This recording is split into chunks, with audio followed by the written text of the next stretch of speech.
to load there, and those are the examples we're going to go through. Today we are going to be using the Next.js, the live stream examples Next.js package, and I posted that in chat. I'm going to post that in chat again now. And any of the code we do today will be committed and published on that repository. Cut the tunes here a little bit more.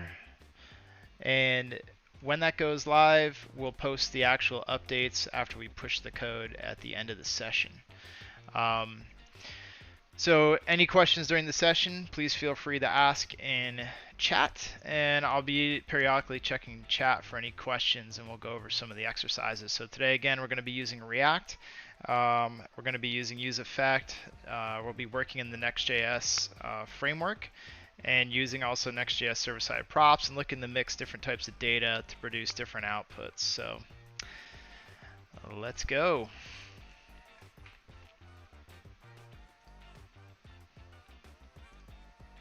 All right, so here's my active screen, and what you see here on my left, this is VS Code, and this is running our Next.js live stream example, which I have loaded over here. So if you go to this repo that I posted in chat and you click into this folder, this is going to be a Next project that you can run locally. As long as you're on version 16 of Node, you can pull this down and run locally. So that's here. And what we're going to be using, showing off today in React, is going to be the useEffect hook.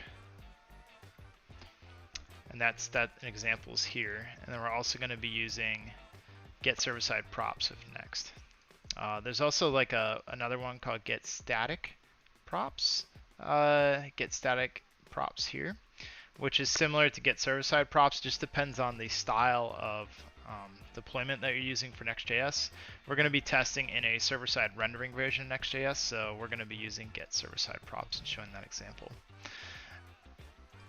And what we're going to use, we're working in the Zesty setup here. This is the Zesty integration of the Next.js, but we're going to just create, we'll play with the Zesty page, but we're going to create a page for testing. So that way we have like a dedicated page for testing inside of Next. So the first thing we're going to do, get started, is we're going to create an environment for ourselves to work in.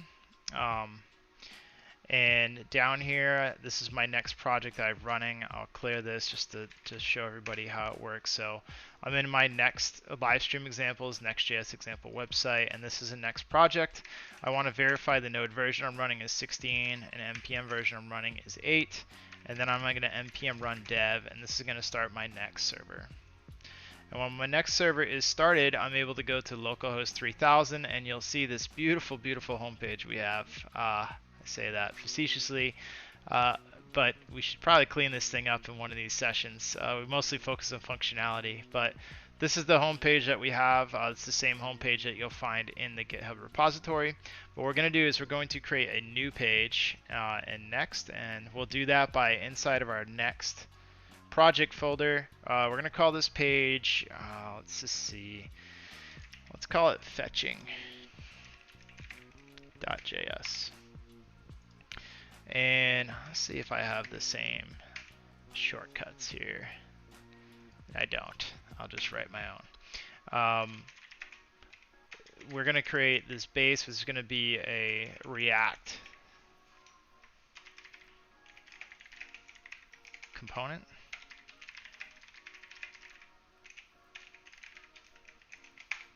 And we're going to give that a name. I'm going to call it fetching. And we're going to return just a simple div just to confirm the hello Zesty peoples, just to confirm that this is all connected. So now over here in my browser, I'm going to navigate to fetching. And fail to compile.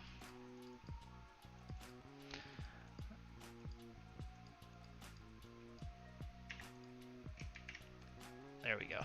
Hello Zesty people. So I had capital R for React, which is incorrect. So we are loading our page with hello Zesty peoples, and this is going to be the page that we work in. So in React, you have a component and you return JSX. So this is JSX, which is HTML that returns, and we're gonna you'll start to build out this JSX. I'm going to start by creating just a shell, and you can use this empty tag thing. Then it allows you to write anything you want in between the lines. We'll throw a little paragraph here. How are you this morning? So when we see that's all loading appropriately for you. So inside our React component, there's two key pieces of it. It's going to be the return, and then everything in between, which is the function body. So if I was to say let hello world equals hello Mars, I can access this in my JSX like this. And this is an important core concept for what we're going to do. It says hello Mars, and now I'm going to replace hello Mars with hello Zesty Peoples, and you can see that change here. So a couple parts of React. This is a variable which you can access, but then if you want to set up the state and have the state change, that's an important aspect too. So state in React is something whenever a variable changes, React will reload itself. It'll react to the change, hence the name. So let's look up useState here in the React docs. And you'll see how state's being used. So you have to expand your import. There's a trick to not expand your import, but we'll follow their docs. So we're going to expand our import to use useState.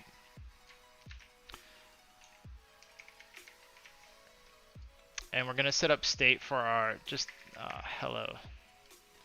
I'll call it the hello statement. Right.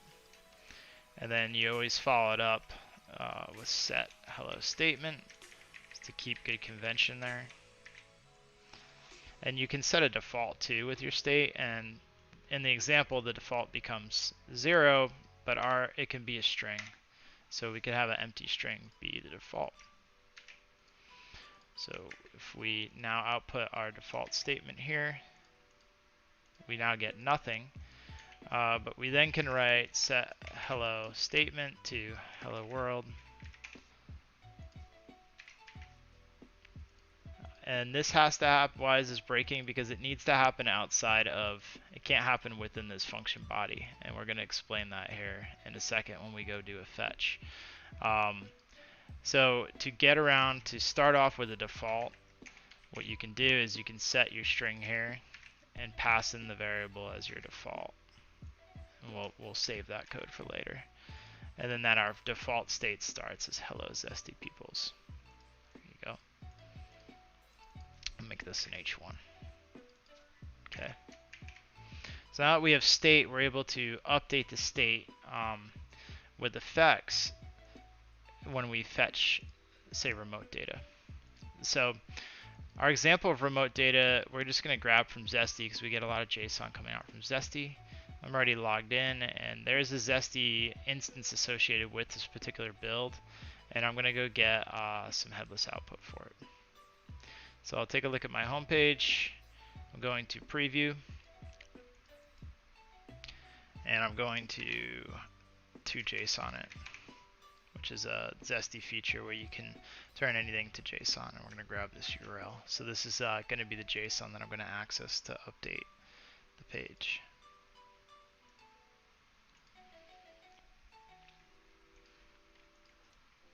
So I'm going to set this as a variable. I'll call it remote JSON. Like that. Save. And now my goal is I'm going to take this remote JSON, and I just want to grab this title right here. So my goal is to fetch this remote data, and this isn't using like the Zesty integration or anything. It's just going to be, this could work with any type of data. Let's see if we can get like surf JSON tides, something like that. Let's see, I feel like there's a tides. Maybe not. Maybe more complicated. Maybe I should have found this before we set up, but let's just see. Data API. Yeah, we can get some tides right here. Let's see what this does for us. No, alright, we'll forget that for now. We can come back. If anyone has any other JSON feeds of data, you can post in chat and we can use that as well to get data. So we'll just work with the Zesty data now because we have this nice structured JSON data we're going to access. So the first way we're going to get data and update our hello statement is going to be using useEffect. So again, I'm going to post the chat. I'm going to post the docs, React docs for useEffect into chat there, so you could check that out alongside of me.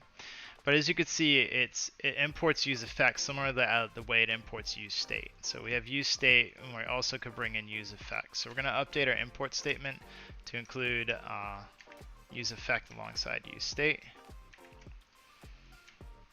There we go.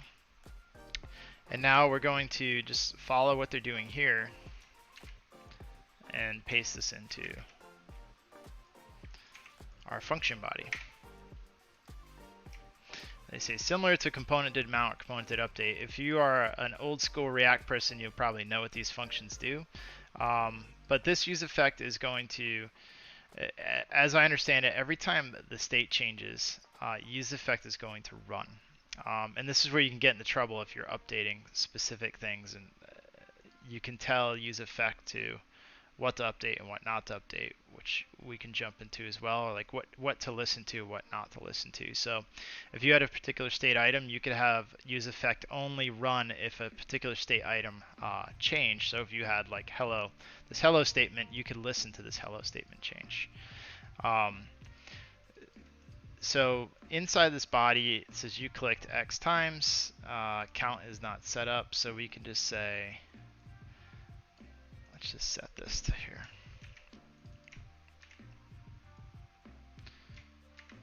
And useEffect can get tricky because if you have a state update or mode update, you can get into an endless loop and break the page. If you've ever worked in React, you've run into this before, for what it's worth. So if we look at what I did here was useEffect is going to run, so it's going to run when the first state is rendered, right? So at least run once for you. And what it did is it updated, if you can see the title right there, I'm kind of hovering over it, this set document title to hello statement.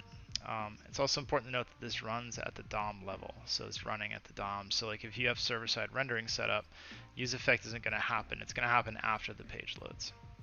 So you can see that my title's changed. All right, so inside of here, we're going to make a fetch request. And we're going to fetch our remote JSON. So we're going to set up a fetch. And we can say remote JSON. And they request useEffect happens. You set up your asynchronous commands outside of useEffect. So I'm going to set up an async function that's going to be called fetch data.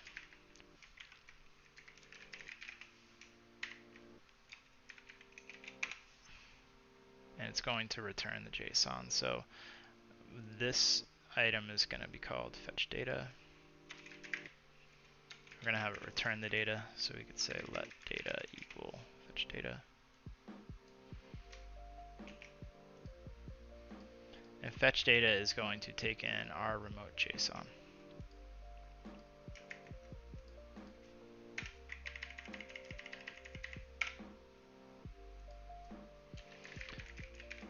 And I think scope-wise I can do this. If not, we'll need to pass it through the function, but let's go ahead and just see if we can get the output of this item to run here. So this is my console log, so I opened up my dev tools, which I'm going to keep open down here for my console log while I build this page out.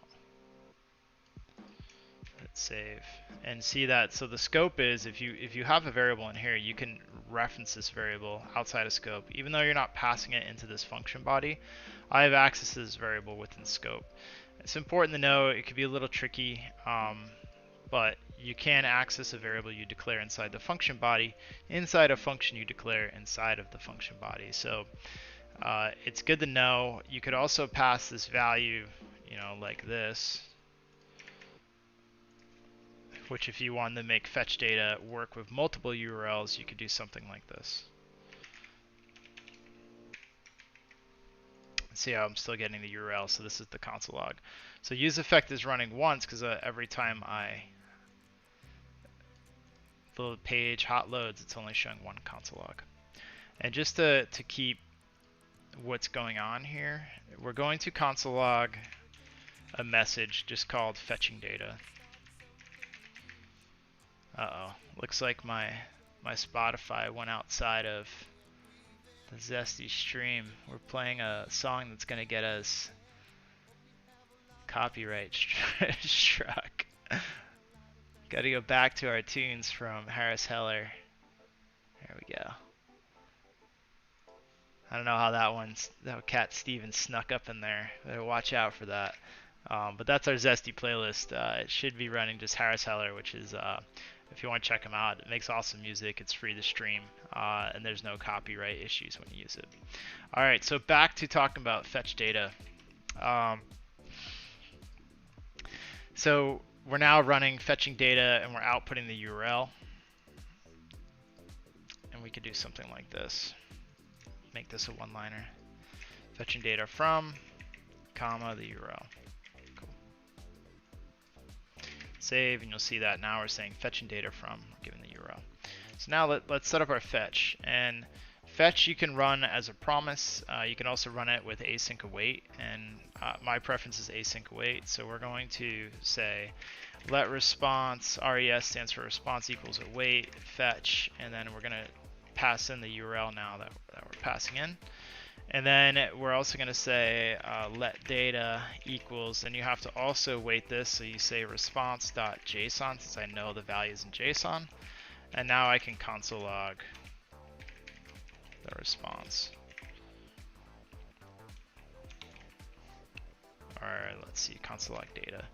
So what should be happening here is that I am now fetching data from the URL.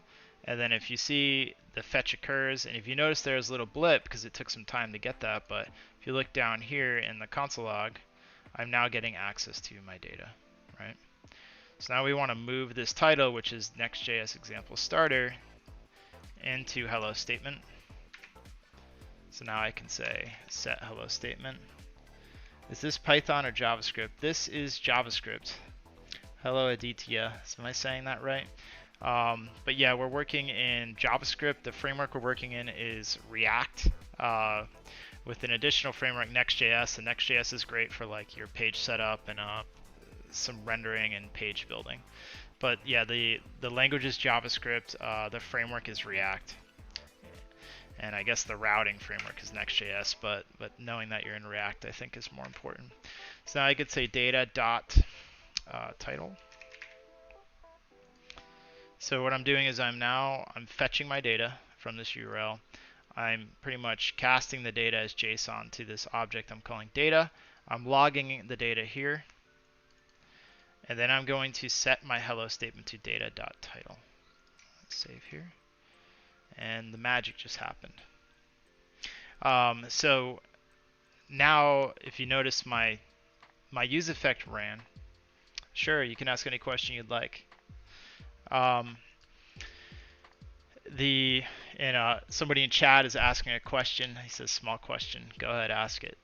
And set hello statement to data title. And notice that when this page loads, there's like there's a blip. You can see what I set was my default hello zesty peoples, and then it swaps out to Next.js starter. So just to walk through what happened is that our default is hello zesty peoples.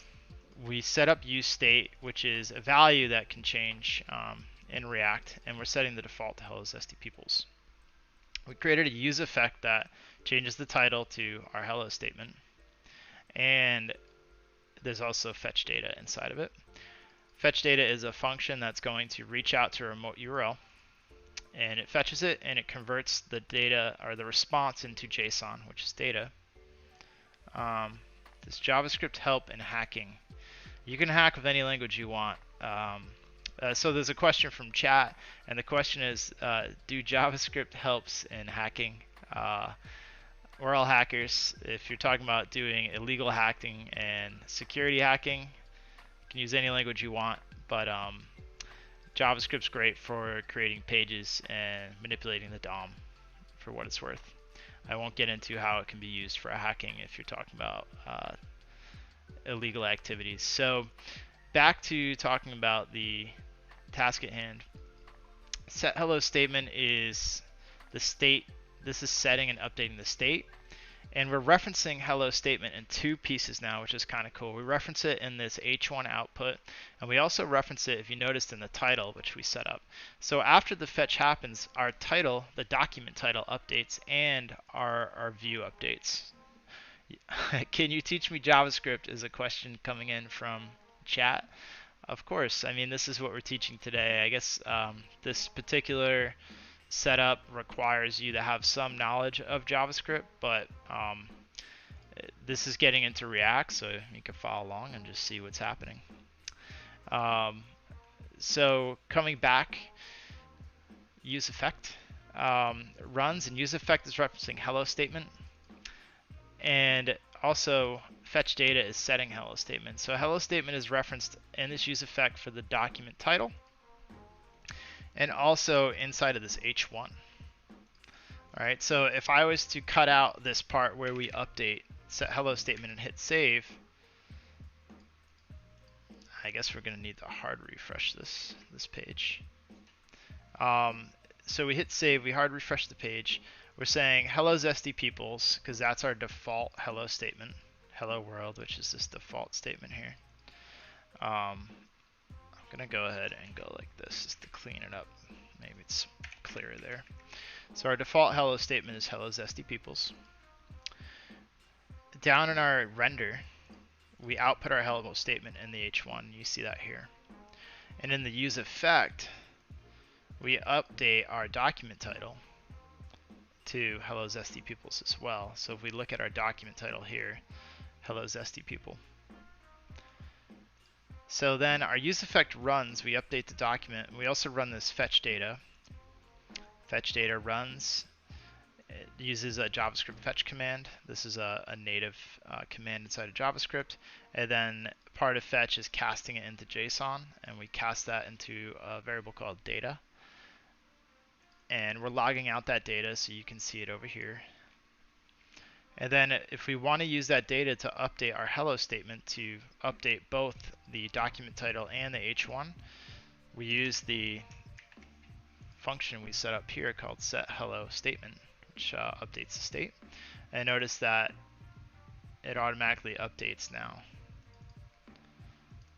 the h1 and document title. Cool. So that's using useEffect to fetch data, and this is after the page is loaded. And let's take a look at what we have for data. We can see if there's anything else. There's top articles, which runs through a data model of articles. So we could do more with this, right? So say we want to update our articles remotely this way. So what we're going to do that, since we're already getting this data, we're going to create another set called articles, another use a state variable called articles, and then we'll do set articles. And this is going to be an array, so we're going to start this off as an empty array. So articles is an empty array. And inside of our render, we can map through an array. So we're going to create an unordered list, which is UL and HTML. And we're going to say articles.map. And when you map, you set up the variable name of the item you're iterating through. And then you can also, in the shorthand for JSX here is you can respond with JSX. So then I can say here article dot, and let's look at what we have for articles. So each article has a image, a title, so we'll just do article title to start. So you see this here, article title. And instead of this being a div, we're going to make it a list item because we created an unordered list above. All right, cool. So now that this runs, we're not updating articles, but we start with empty articles. So we're looping through empty articles using a JavaScript map.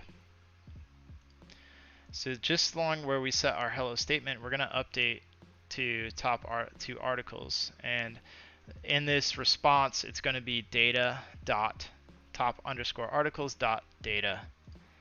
So let's write set articles. It'd be data dot top underscore articles and data like this. Save. And now you can see that the data I'm fetching, I have the state updated over here, so the view rendered. So my map through the articles now worked, is that my map went from an empty array to an array of 3 items, and it loops through each item and outputs the title here. Very cool. Any questions from the chat?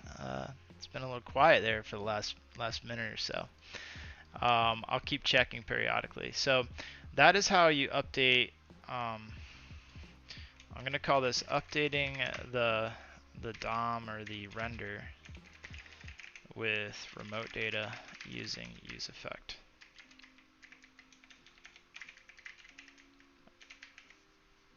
So the next one we're going to do is we're gonna work with server-side props. And now, so this is all pretty much, this is all React. The only thing that's happening in Next.js in this particular page is the fact that the automatic route is happening. So we named a file called fetching in our pages directory, and it's loading and fetching. That's pretty much the only thing that Next.js is doing. Everything else you see here is just the way React works. So you could use this in a React. You could use this example inside of any React application you have or that you're working with. So we're going to take a look at a next function that's built into this pages functionality, and that's called getServerSideProps. So we're going to getServerSideProps is a function that you add, and it only works inside if you're in Next in your pages directory. So any component in your pages directory has access to this function. By default, you don't need it, but how you enter it is you just add it to your page like this. So get server-side props. And this is going to pass props into your component here. So you'll have to access props like this. So this function is going to inject props into your component up here. So you have to reference props. And we can just try by creating a fake prop, and we'll call it hello props. And what we're gonna do is we're gonna console log out the props just to see if where that's coming from. Let me clear my console.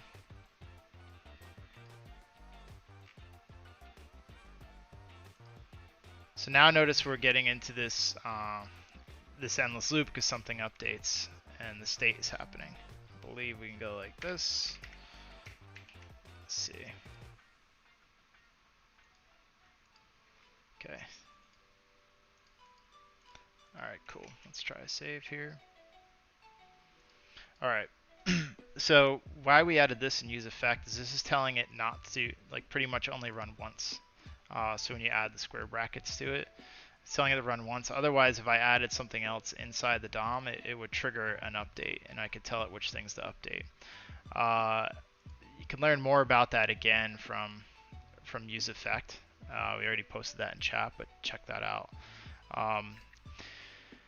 And that's a tricky thing, like getting used to useEffect, because like it's very often you could run into these endless loops where something changes, useEffect runs, which affects new change, useEffect will run again, and you can get in these endless loops which will crash your render.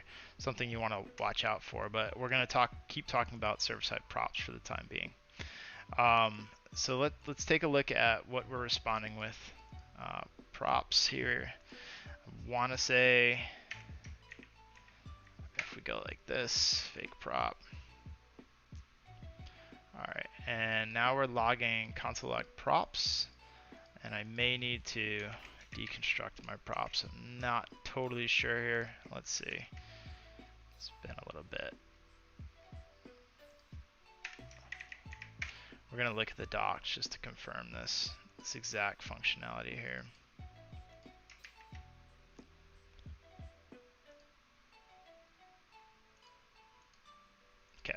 let's take a look at the docs. So getServerSideProps, when it runs, it actually runs prior to the page rendering. It's really useful for SEO-friendly websites where you want to have the text load right away before the page is rendered, and that particularly is for search engines. So if I was to go look at my page output here, this happens after the load. So a search engine, if they're going to download a raw HTML document, they wouldn't have seen this change necessarily. Search engines are saying they're now reading JavaScript, but it's still, in my experience, it's far, far better, and you far outperform SEO metrics and your search engine ranking, your page ranking, your SERP, if you render everything prior. So any of the data you want a search engine to see, you really want to render prior. This is where Next comes into play, is because you get access to get server-side props. If you're building statically, it would be get static props. So let's go back to looking at the docs for get server-side props.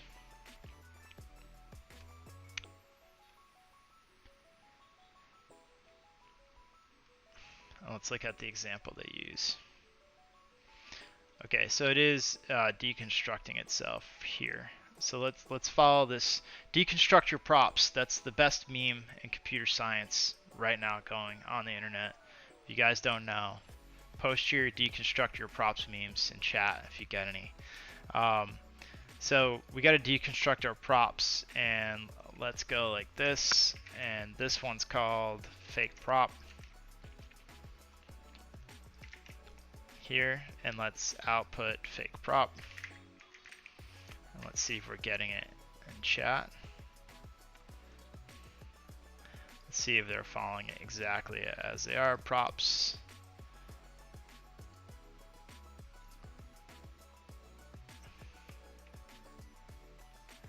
let's see if we're even deconstructing that correctly. So just passing data, and it looks like data is the value being rendered out, so I think we're going to need to do something like this. Let's see. And then the prop will deconstruct should be data. So this is following their exact. Still getting undefined here, which is a little strange.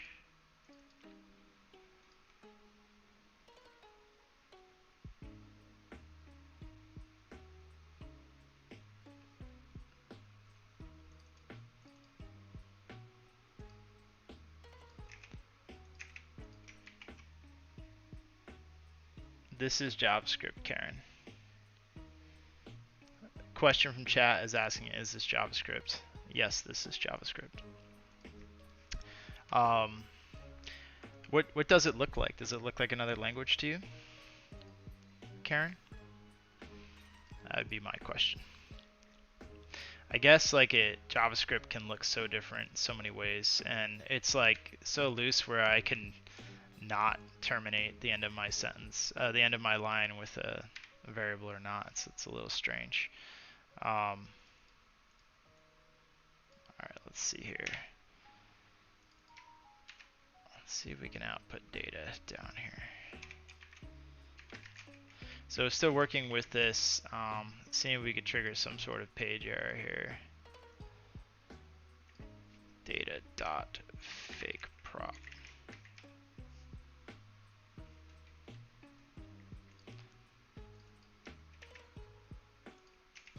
Let's see if we can get data out here.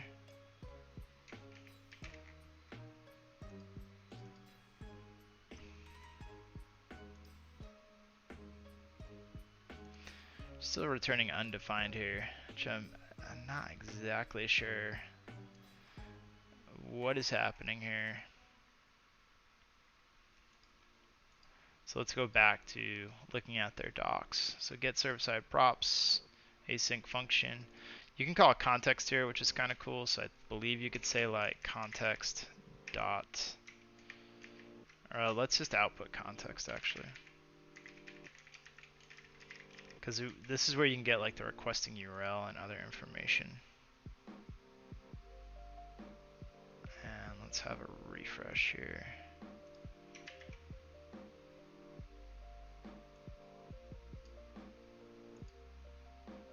Okay, so just to take a step back, we were doing this correctly, but when you're using Next, server-side props require a hard refresh to get fresh data. The hot load won't happen off the bat, so that was the issue running into. So we were doing this correctly, but in Next.js, you gotta give it a hard refresh in order to refresh the data you get from server-side props. That is why we were seeing it as undefined. So jumping back, server-side props is a Next.js function. It's built in Next.js and only works with pages. And in it, you get access to different types of information, like this context. And then you can pass props into the page before it renders. So Next will actually render the page for you prior to it loading. Great for search engines. So server-side props allows you to fetch external data and have it before the page renders, which is really valuable. So we're showing an example of how we return props from server-side props. We pass it directly into our function, and then how we access that data inside our render. So right now we are outputting this data with a console log, and you can see it here, this console log fake props, and I'm going to add a console log for props from server-side rendering, just so we have access to that. And hello props, and now we'll work on getting hello props to render on page. So we're going to change this from fake prop to hello. So our data responding is going to be data.hello, and we'll make this an h2 in here, and we'll output it, and it's just going to be data.hello. And we'll give the page a refresh. And you'll see that now we're getting access to what renders server side. We're passing hello props, and then this becomes in the name we're naming it is data. We're deconstructing our props so we have access to data through our component here. And now down below, and this is not a good name because I'm using data in a lot of places, so I'm going to change that. We'll change it to content. And then we're accessing it here, this data.hello. So we're going to go ahead and update data to be the word content. That way it doesn't collide with other variables we've already set on our page. So we'll call it content, hello, and we'll change this to content. And we'll change this to content as well. And we'll refresh, and we're getting access. So this warning is saying we should have a key property. So whenever you do a map inside of JSX, they like to have a key. So the key we can add can be article.meta.zuid, I believe would be a good enough key. That'll keep that output quiet. What's the best, bro? Next or Nuxt? Oh man, that is a hot question. So yeah, Giselle has a good answer. It depends on what you like. If you like Vue, you're going to use Nuxt. So the question was, what's the best, Next.js or Nuxt? And Nuxt is the page rendering service built on top of Vue.js. It's similar to the way Next operates. Next.js is the Vue rendering service built on top of React. So there's kind of two camps. I think Vue and React are the two most popular JavaScript frameworks on the net. I really like Vue. I'm a huge fan of Vue. I think Vue is awesome. But at Zesty, we pretty much exclusively work in React. All of our open source software is built in React. All of our tooling is built in React. It just makes it easier to use one across the whole network. I think Vue is great. Eventually we'll start doing some Vue tutorials, but right now our focus is using React and using Next.js. So there's my long-winded question to what's better, Vue or React, or Next or Nuxt. I mean, it's your flavor, right? It's like, do you like vanilla ice cream or chocolate ice cream? That's up to you. But sometimes you may be forced to have vanilla ice cream. Depends on what your situation is. So it is what it is. So coming back, so right now we're using getServerSideProps. We're passing in a prop that we're statically writing called hello props, and we're getting that into the component. We've named it content. We're outputting it in a, I will give a refresh just to show the output. We're outputting in the console log, so props from SSR. We see that here. And then we're accessing props from SSR. So SSR is not dynamic. It's going to happen at first render. So this server-side props is going to happen once, and it's going to happen at the very first render. useEffect can trigger multiple times. So if you want page data to be dynamically updating, useEffect is what you want to use, and we showed the example of useEffect earlier in the stream.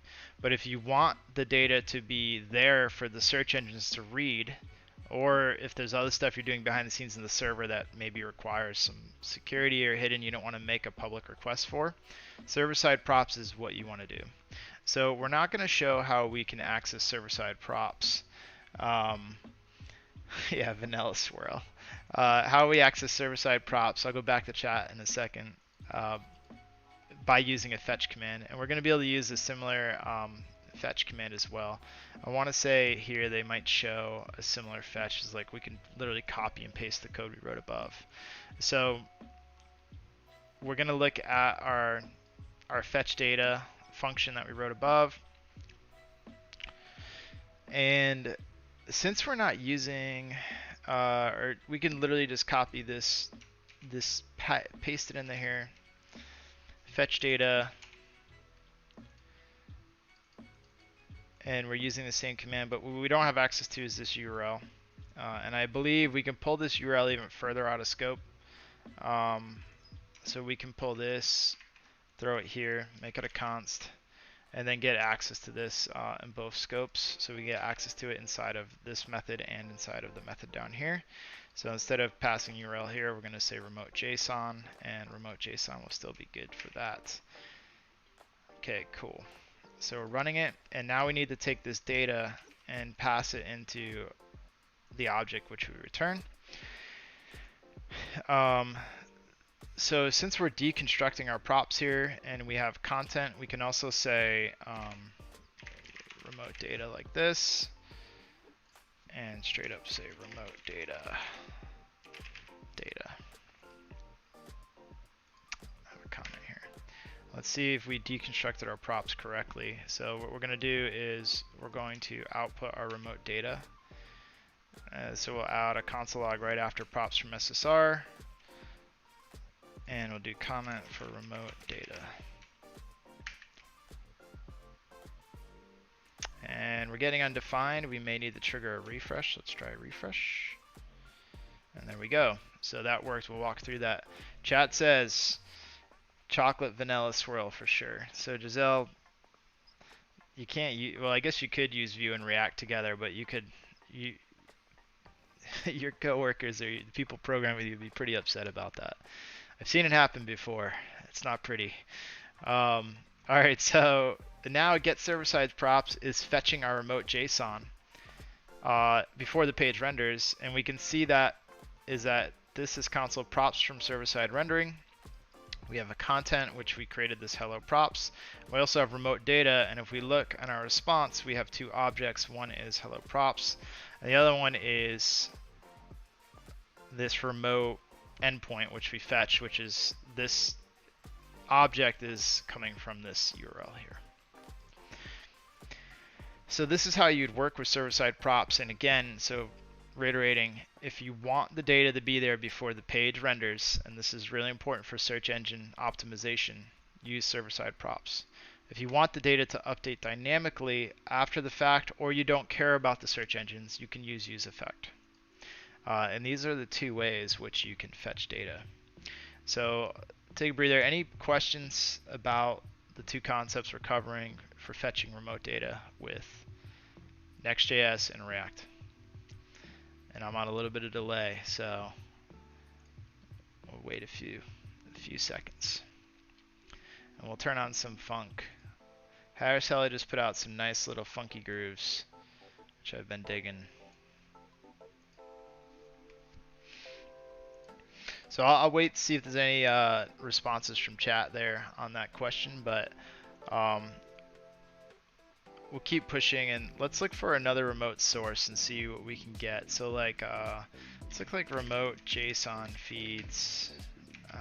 Really want to get like a tides. Let's see. Wait, we were here. Let's see if we can get some tide data from this. And I wonder if we can get it format JSON. Let's see. So station name, I don't even, oh cool, station name. So I am in, I think Block Island. Nope. Rhode Island. No. California. Bermuda. Where do we want to travel to? Let's travel to Bermuda. Bermuda's pretty close to me. Bermuda. I don't even know how to spell that. BU? Bermuda? Bermuda. Alright, there we go. It's a weird word. It's kind of like Medusa. Alright, let's try it. Bermuda. St. George. Alright, cool. And let's see if we can get the output of tides for Bermuda. No data found. This may be different at the requesting time. This thing has not been working well for me. Output JSON. We may need to have something else here. So if it were static, do you need to worry about how it reads for SSO? Are you talking about single sign-on, Shady? I'll wait to see chat you respond. Bermuda, thank you, chat, but I don't know why I can't fetch. Why it's not letting me fetch. I might need a key. Come on, just give me the tides for free. I don't want a key. Product may not be offered at this station at this time. I don't know if I really trust. It's failed for me twice. Thanks, you know, it's the ocean, I think. North America Ocean Association. What is it, NOAA? All right, let's see what Quora if they say. I don't know. Let's try this one.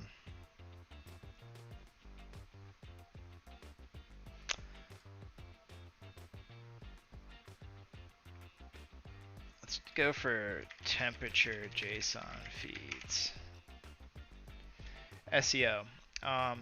If you're doing static, so static side prop, you could literally like swap this out to get static props like this, and it's indifferent. So like that, they're interchangeable like that. They definitely run differently. So see that. Yeah, so get static props and get server-side props are going to behave exactly the same way. The only difference is that server-side props, if you're running Next.js in server-side rendering mode, will happen in every page load, which is really convenient. Whereas get static props is going to tell the page to build a static HTML file, which you can deploy to like a Cloud Bucket or some sort of like remote file service. So that's really the difference. How you write the code inside of both functions is the same. So static props or server-side props is going to both do you the same justice when it comes to search engine optimization. And as you see, they're interchangeable. You know, I can literally just change the name of the method here. You can't run both these methods together. If I was to try running them both, it should give me an error. Get static props. So it says you can't run them both together, just so you know. Our Next.js starter starts in server-side mode, so that's the default one we're using. But good question. I think we're failing finding tide data. JSON data feeds. Let's see what else we could find on the internet.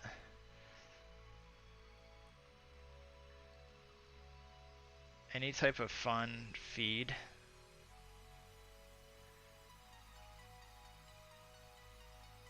NVD, I don't know what this is. If anyone has any fun JSON feeds, post them in chat and we'll play with them.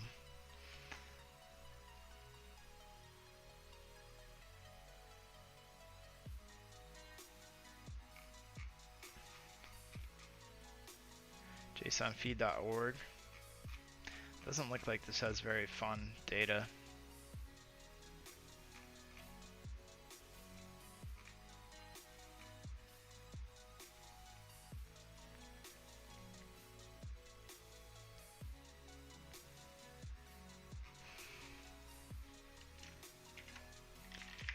Let's go for remote examples.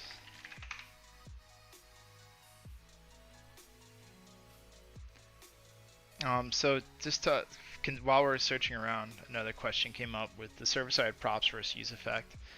So static props and server-side props will, the data you get there will be on the page at the time the page renders. Meaning that if a search engine is reading the page, it's going to be on the page when the search engine reads it. useEffect is going to happen, it's going to update the DOM after the page is loaded.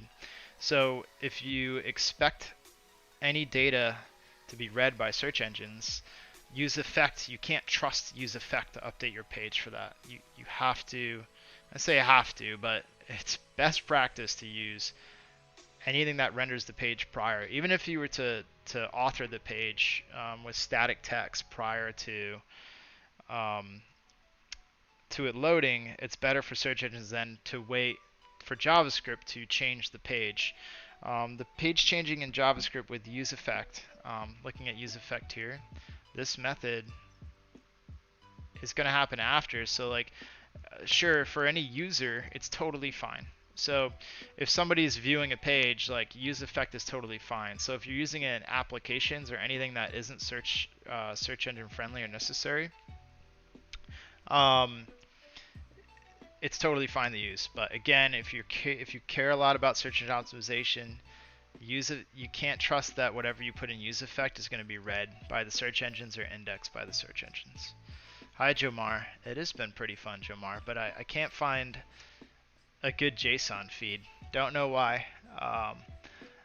It's really sad.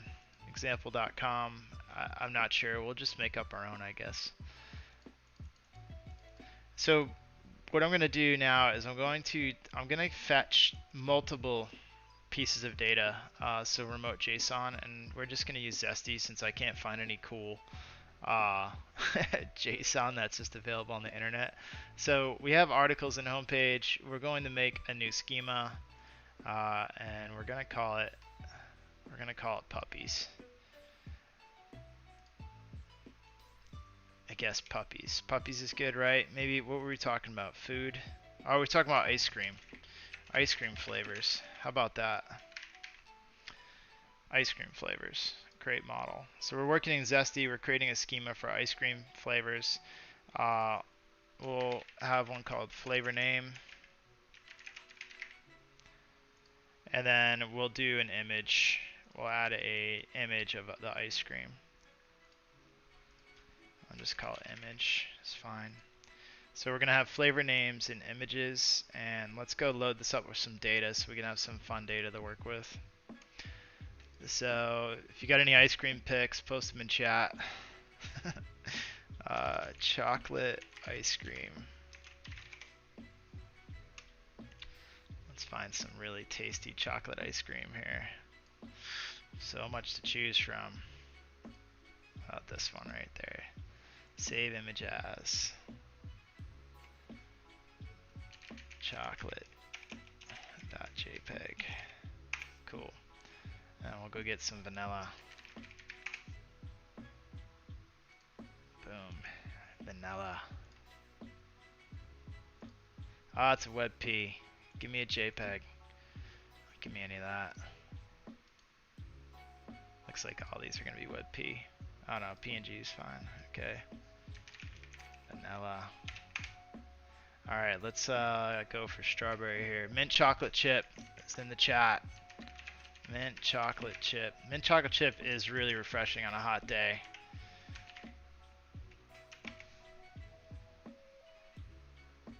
Oh man, look at that.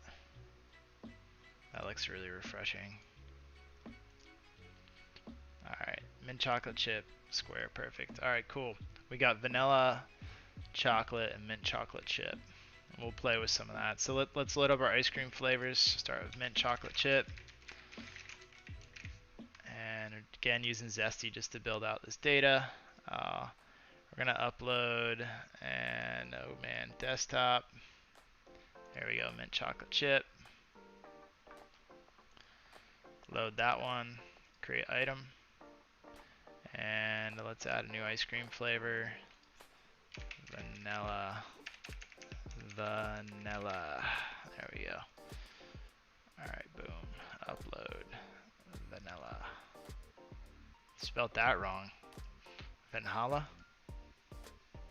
List of beers. Beers is not a bad idea. I don't feel like beer right now. Ice cream sounds really good because it's really hot where I'm at. So ice cream sounds really good. Bring me some ice cream, please, and then chocolate. Chocolate, I really dislike chocolate ice cream. It is my least favorite ice cream, and I like to the point where I wouldn't even eat it if like it was the only option available. I'm like, oh, I'll pass. I don't want chocolate ice cream. I don't know why. Some people love it. I'm not a fan. All right, so now I have 3 different ice cream flavor types. In Zesty, I can fetch these in a couple different ways, so I know there's an automated way to get this output. I can jump in the schema, go into my ice cream flavors, and I'm just going to access this automated JSON feed that's created in Zesty. And let me just verify that I can access this. Yep, like that. Cool. And I'm going to create a new remote one. So back in the code now, so we've created since we couldn't find any cool JSON, we made some cool JSON. So we'll get back open our starter here, and we're going to go const, and we're going to call it ice cream. Ice cream remote equals.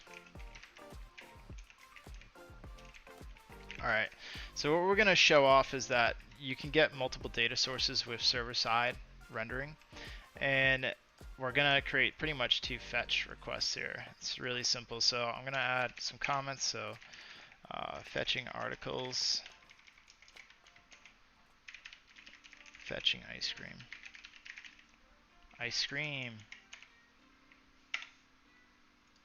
and it's so that simple as that I can just copy this. I'm going to call it ice res and ice data, and I'm going to change this to remote. What did I call it? Ice cream remote. My ice cream remote. So this one's remote data, and I'm going to create another one called ice cream.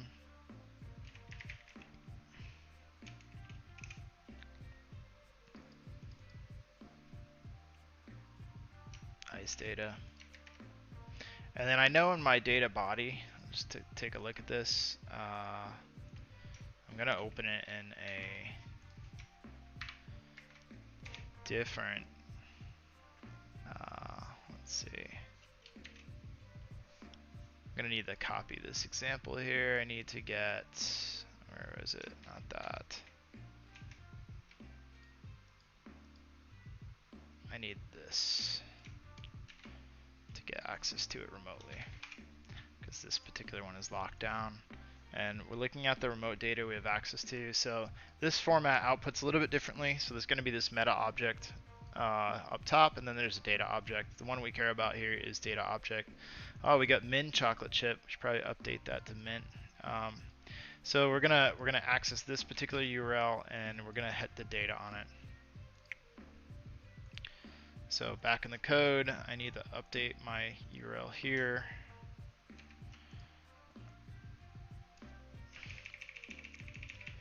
This, oops, BB. And we're doing ice cream res, like this. And now we're not going to get this data because we need to deconstruct our props, everybody. It's really important. Deconstruct the props. So right here we call it ice data, I believe. So ice data. Oh no, we call it ice cream. I'm losing my mind. Is there an S in there? No, I'm just losing my mind looking at the word. Sometimes you look at a word over and over, you think you're spelling it wrong. And let's verify we're getting that ice cream data here. And note that the way the ice cream data comes in, it's in the object.data, so we don't want the meta there. So we're just gonna save and make sure we have this open, and we're using server-side props. So in Next we need the hard refresh in order to see the response once we have the update. And so props from SSR, let's look up for our console log right here, props from SSR. We have content, which should include our hello statement, just right here, hello.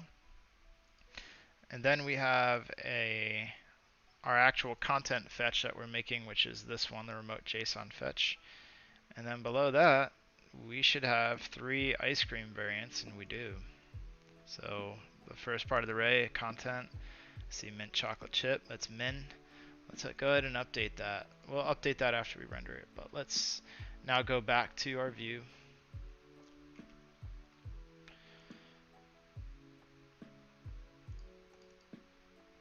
So this is coming off ice cream here, and we know this is going to be an array.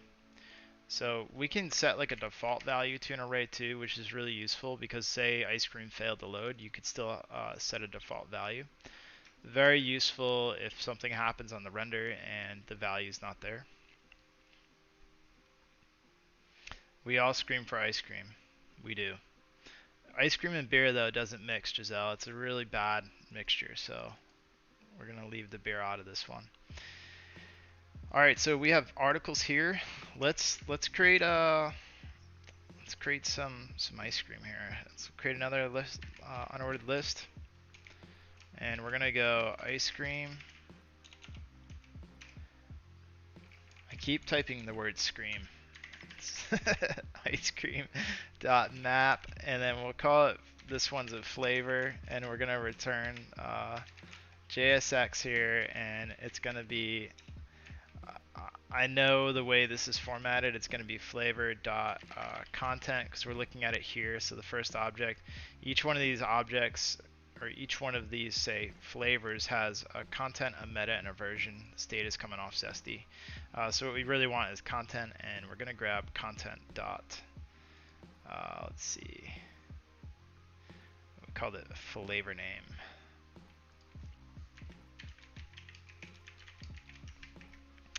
Cool, let's see what happened. Oh, sweet. We have 3 flavors. Awesome. Let's see what these look like. Let's get some images up in the mix. Since we uploaded these really nice images of ice cream. So we're going to turn this back. I'm just making an LI. And then we'll wrap this in H2. And we'll get nice ice cream shown in the mix. Ice cream and Bailey's, oh, that does sound like it could be pretty good. I don't know, have you ever tried it? I don't know. I feel like I have tried that before, and it wasn't as good as I thought it was going to be. The next thing we want to access is go image, and we got to dig kind of deep for this image data. So it goes image data, and it's the first one, URL, so it's going to end up looking like this. So we'll change this to image source equals flavor dot content dot image dot data. First one, URL, that should do the trick. Let's see. Oh baby, look at that ice cream. Whoa, that's a lot of chocolate on screen. Look out everybody. And vanilla. Alright, cool. So let's go back over what just happened, since we're all focused on the ice cream right now. We'll give a max width of this, that way it's like more viewable here. Width 100. There we go. This is much more reasonable ice cream flavors there. And we're gonna go over what actually happened with server-side props. So what's cool is that we're mixing data, right? So we're using server-side props to hit 2 separate data sources, which is really important, and this is where not every thing you build is going to have one data source. Sometimes you have 3 or 4. For example, our marketing website, for our roadmap, we fetch data from Zesty to get content that marketers can update, and then we fetch data from GitHub. Then we combine that data to build a page. So we're using multiple data sources. So it's a good practice to do. I'm not limited to 2, I'm not limited to 1, I can do 50. Like the cool part about server-side props, it's going to happen at the server-side level, so it can happen faster. The user is going to get the page rendered by the time they get there.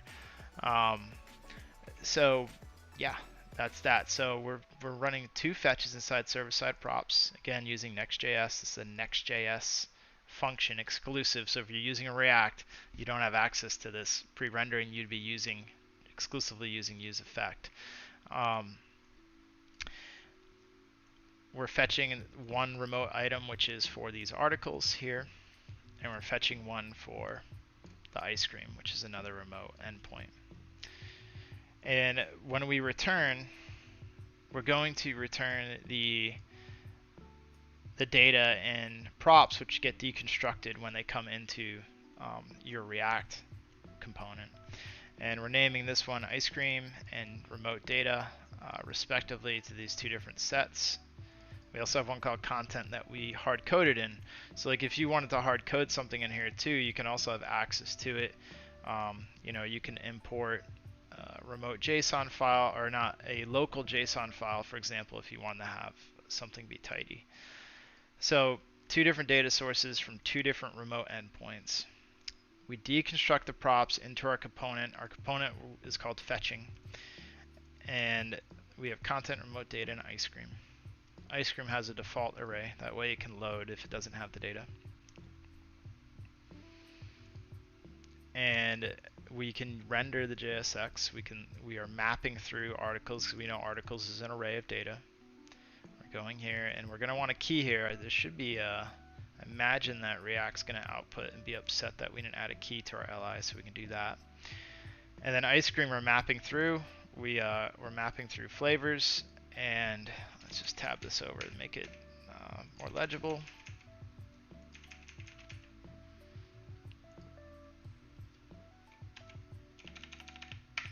Should still render there. Doesn't look that pretty, but it is what it is. Yeah, mapping through the flavors and outputting each flavor respectively here. So how we change this data real time is I'm going to show an example of getting data initially with server-side props and then changing the data with useEffect after the initial load. So this is cool for personalization. So imagine you care about search engine optimization and you want the page to actually be there when the search engine hits it, but then you want it to change for the user, right? So you want best of both worlds. You want search engines to see it, but then you want the user to get a different experience, which is really fun because I think personalizing a page is really cool, whether it be for like an application or even just for a website. So we're gonna look at we're gonna play with the ice cream. So the ice cream is loading statically here, right?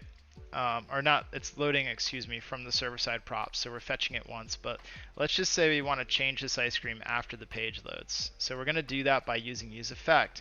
So essentially we're going to fetch for the ice cream again and change the output of the data.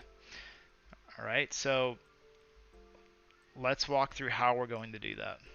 So ice cream comes in here, and then we're directly referencing ice cream down below. So like there's no way we can modify this on the way out. So we need to set ice cream. We're going to use state to set ice cream to state.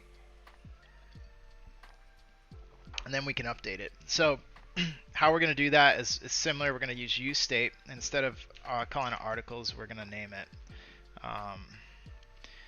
creams, ice creams, ice creams. And we're going to set ice creams. And this is just good convention here, ice creams. And instead of, now we're going to use this as the default, right? And I'm going to go ahead and I'm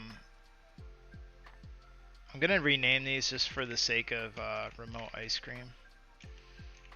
Alright, I guess we should call it like, yeah, remote ice cream is fine. And I'm doing this just to make it clear, so because we're going to push this code up after this live stream, that way it's like isn't so ambiguous. So remote ice cream here, and we have to change, since we're deconstructing our props, we have to change this to remote ice cream, and I'll follow that convention like remote data, remote ice cream. Cool. All right, and we're mad because we're not outputting this correctly. Remote ice cream, and we're also referencing in our render, so we want to change that to ice creams. All right. Okay, cool.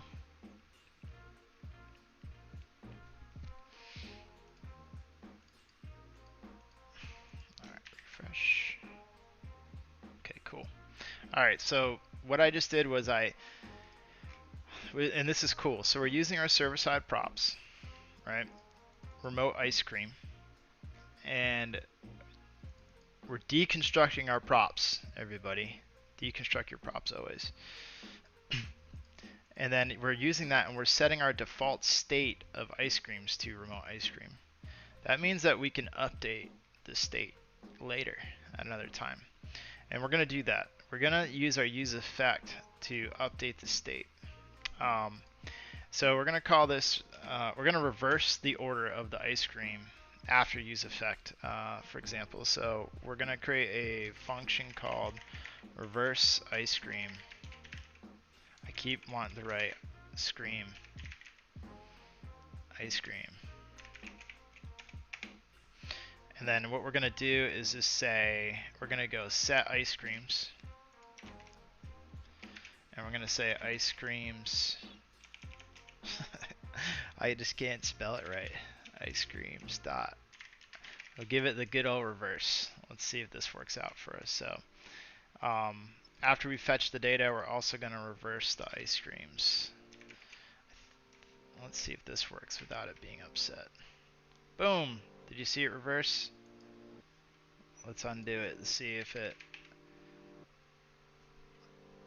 Let's refresh.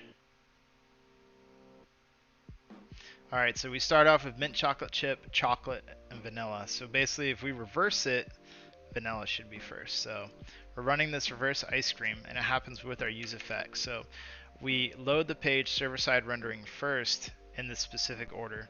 But then after our server-side rendering runs, useEffect is going to take effect after the page loads. And it swaps the order, so it reverses it, so vanilla becomes first and chocolate chip becomes last. So this is a really cool method to personalize the page, still leverage the fact that you need to search engine to read something, but if you know anything about your user, and your user likes vanilla, like me, you want to make that come first. useEffect is a great way to modify the document after the page loads. So there's an example of that. That concludes our lesson today. I guess it'd be a lesson or a lecture on Next.js and multiple ways to use remote data with React and Next.js between useEffect and server-side props or static props, get static props or get server-side props.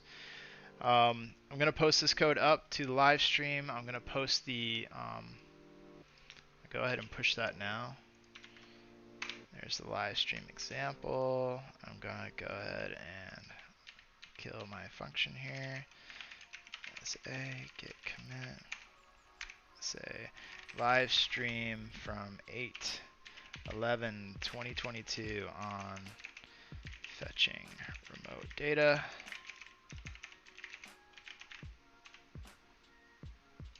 If you want to let the user control it, totally. So could you implement useEffect in like a button for a user to use? Absolutely, you can. And you do that by modifying the state. So get push origin, or just get push. Let me get this code up, and then I can respond to that question. I won't leave you hanging. The question in chat is, so could you implement useEffect in a button for a user to modify? And the answer is yes. So we can actually trigger that reverse with a button. So we'll try that here in a second. Let me just get this this latest code and share it in chat real quick. So we should have fetching here. So the code that we worked on today was exclusively in one file, And that file now is posted in chat. So I just sent that message to chat, and you'll be able to see the code right here for your viewing pleasure. All right, cool. So the question was, could I trigger this? So instead of using useEffect, I mean, you don't necessarily need to use useEffect, right? So let's just try something here. I'm going to create a input. The type is going to be button, and my onClick is going to equal reverse ice cream, like that. And I guess I type button value. Probably should use a button, but let's just say reverse me. And this question is shout out to Shady Boba there. All right, let's save. Let's rerun my Next.js and refresh my DOM. Reverse me. Did it work? Let's see if it's running. Let's go like this. Console log.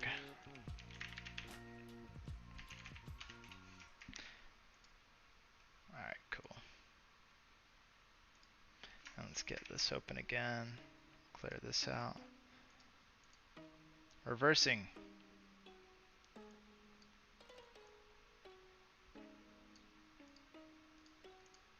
Reversing. So is it not updating the DOM? It's not updating the state? Looks like.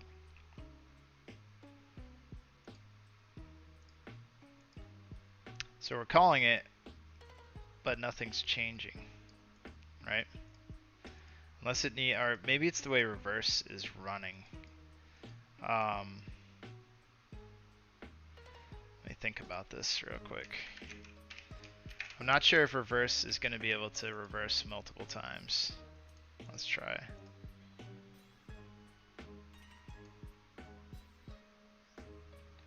Not responding.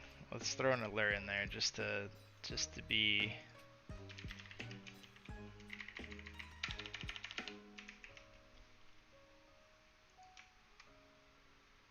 All right, give it a refresh.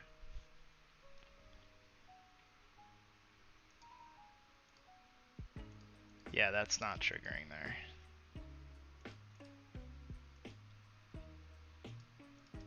Alright, let's try this here. Okay. Oh boy. It might run forever. We broke it. Shady, you broke it. Your question broke the matrix. Oh, let's get rid of this. Might need to cut this page now.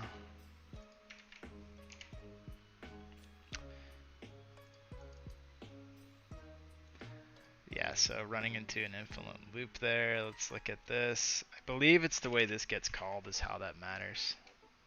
Yeah. Alright, because where that infinite loop came from was that it's talking about the way the state changed. Every time the state changed in reverse, because we're setting the state in this call, it just kept calling itself. So let's refresh again. And like to reverse, and let's see if we can bring that alert back. See if it will trigger. Okay, so it's running the reverse and it's updating the state, but this reverse doesn't look like it's removing, so let's try the set ice creams to something different here. Instead of reversing, let's go like this. Let's make an array of just one.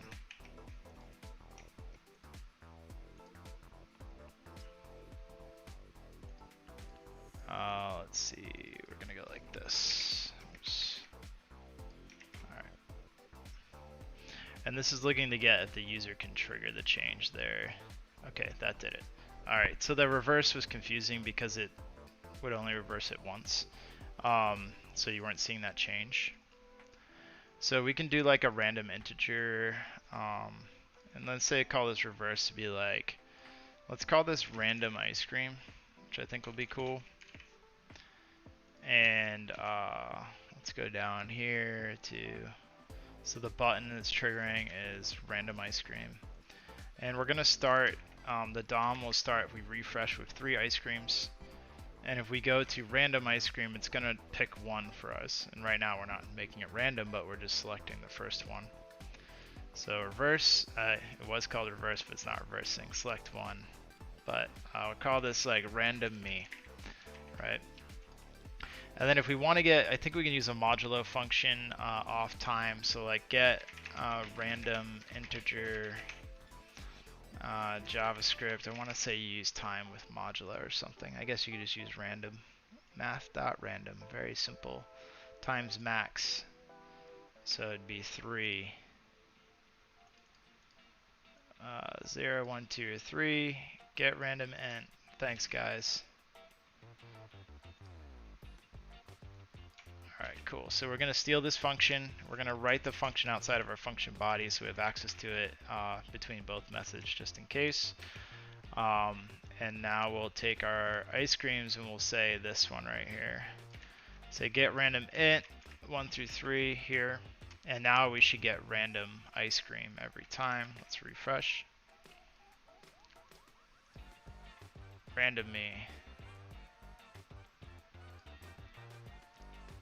Oh, it's not going to work because we're using ice creams as our value. So we can actually use remote ice cream here in this case. Because remote ice cream we're not modifying, but we're modifying ice creams.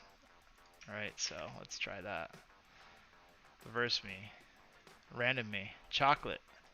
Mint. Mint again. Chocolate. Come on, give me vanilla. Vanilla. So there's the way you could modify the DOM. You don't necessarily need to use useEffect, but you can have a user trigger. So remember, useEffect is going to run when a state change occurs, right? Or it's gonna happen on first render, or excuse me, or when there's a state change. But you could also trigger any function to update something. When there's like a user, something needs to trigger, hence the idea of react, right? It needs to react to something. It's either going to react to the state changing, it's going to react to user input, right? So those are like the 2 things it reacts to, hence the name React, and it's kind of, I think the idea, right? So it'll make a change based upon either user or the state changing, right? And that's how we get random. So, Shady Boba, does that answer the question for you? I hope it does. And I'll just make a little note. Sweet Randy, you the best. Oh, thanks, Shady. I just say, taking user input to change the DOM. Yes, the Facebook engineers were very clever. Were they? I think they were. It's a cool name for a framework. I mean, that's probably why it's so popular, because it's got such a cool name. What's a cooler name, Vue or React? I mean, come on, guys. You know, jQuery. jQuery's got the coolest name. Come on. All right, so now I'm going to officially conclude the live stream. Thank you everybody for showing. Be sure to like and subscribe. Check us out next week. We've got a new schedule coming up. There'll be more of these, say, React, JavaScript tutorials. Also going to be showing off some new zesty stuff that's coming down the pipe as well. So everybody have a great day. Make sure to like and subscribe. Take care. We're gonna tune you out with some new tracks, some new funky grooves from Mr. Harris Heller.